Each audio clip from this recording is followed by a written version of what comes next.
Lorsque l'on parle de chef, on a toujours cette image du bourreau d'esclaves.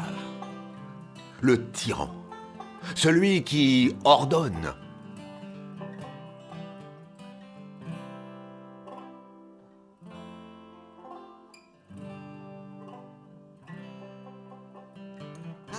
Il y a aussi un côté flic dans la notion de chef. Et souvent, même si l'on peut croire que tout a été dit, le chef en a encore dans sa musette. Et il n'est pas avare de conseils. Et même si l'on veut faire montre de sa bonne volonté, le chef a besoin de dire et redire les choses. Et c'est seulement quand le chef l'a décidé qu'il faut se mettre au travail.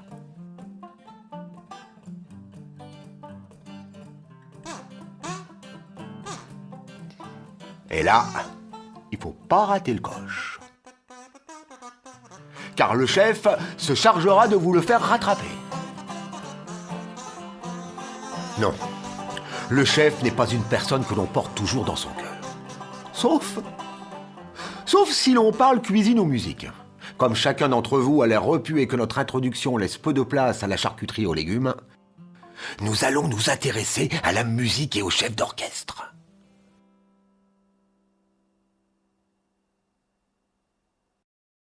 Faut avouer que si l'on n'aime pas le chef, on a quand même souvent envie d'être à sa place. Nous allons donc combler le rêve de notre ami en le propulsant au rang de chef d'orchestre, temporaire du moins. Bonjour. Bonjour. Je suis là. Je suis là.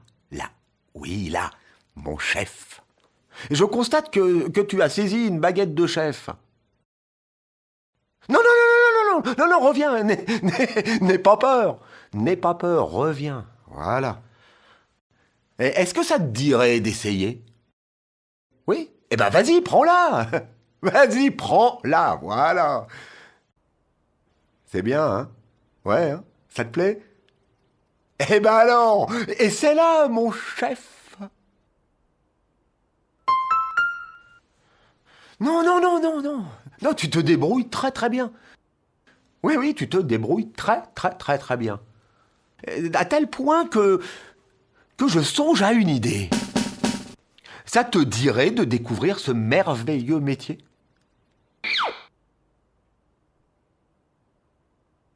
Allez. On s'installe et on se met à l'aise.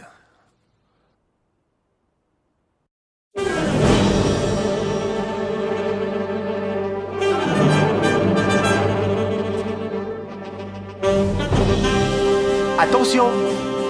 Attention, c'est un métier compliqué. Il faut s'investir pour pouvoir l'exercer correctement.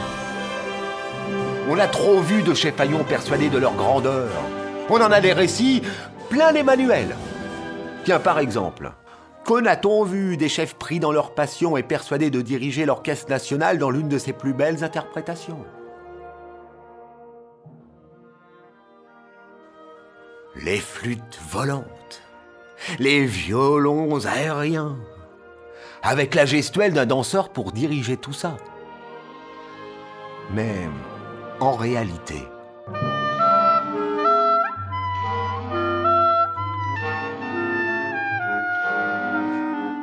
stop, coupez.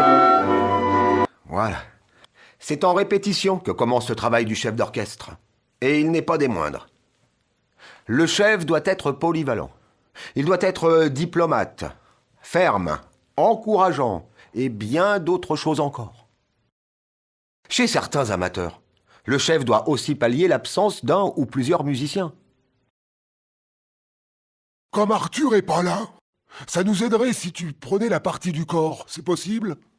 Nous sommes dans un film tout public, et pour éviter une épidémie de surdité ou pire encore, la production se voit dans l'obligation de couvrir la voix de notre ami.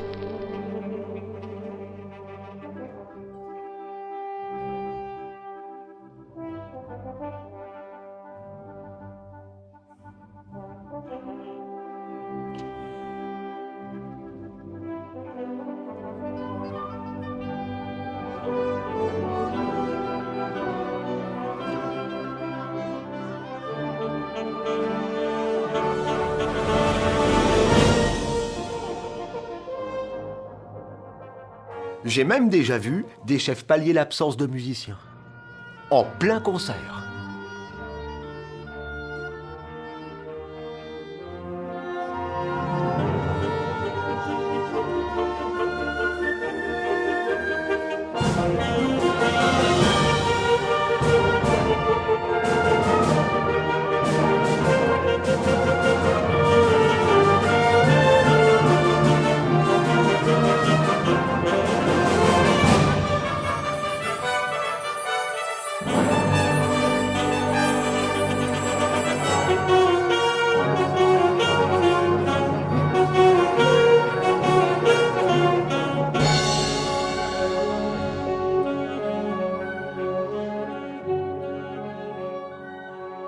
En musique, tout est histoire de temps et de tempo.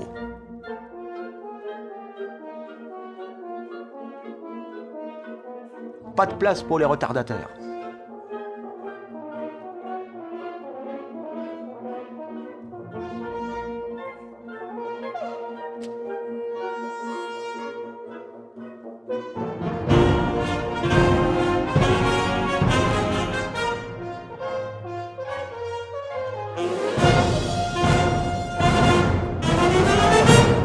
Et c'est pas pour rien si on dit de certains que leur vie est réglée comme du papier à musique.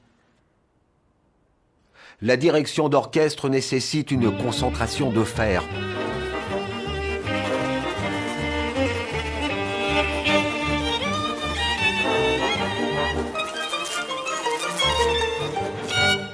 Pas question de se laisser déconcentrer par des commentaires, des quintes de tout, ou toute autre forme de perturbateur.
Quelques conseils, mon chef, avant de lancer une pièce. Même s'il est entendu que le chef doit faire confiance à ses ouailles, il est cependant des choses autres que la musique qu'il faut répéter. Surtout auprès de ses solistes, concernant la vérification des instruments avant de jouer.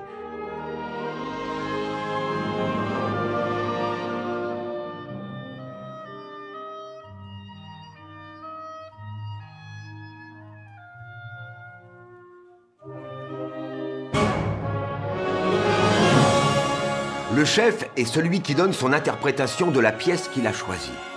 Par ses gestes, tu vois, c'est lui qui doit suggérer les émotions aux musiciens lorsqu'il joue.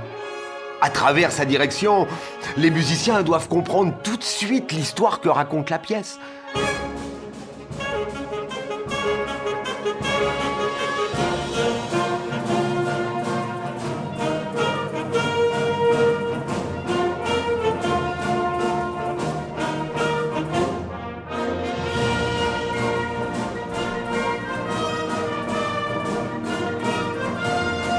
Mais attention, l'émotion suscitée par la musique et l'histoire qu'elle raconte peut être difficile à gérer. Cela peut devenir gênant, voire dangereux.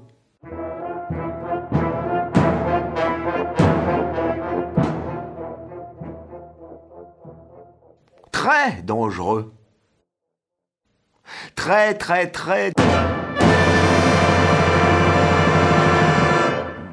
dangereux, quoi. Une fois les gestes maîtrisés, l'orchestre apprivoisé et les émotions canalisées, enfin bref, une fois toutes les répétitions terminées, te voilà prêt à devenir un grand chef d'orchestre.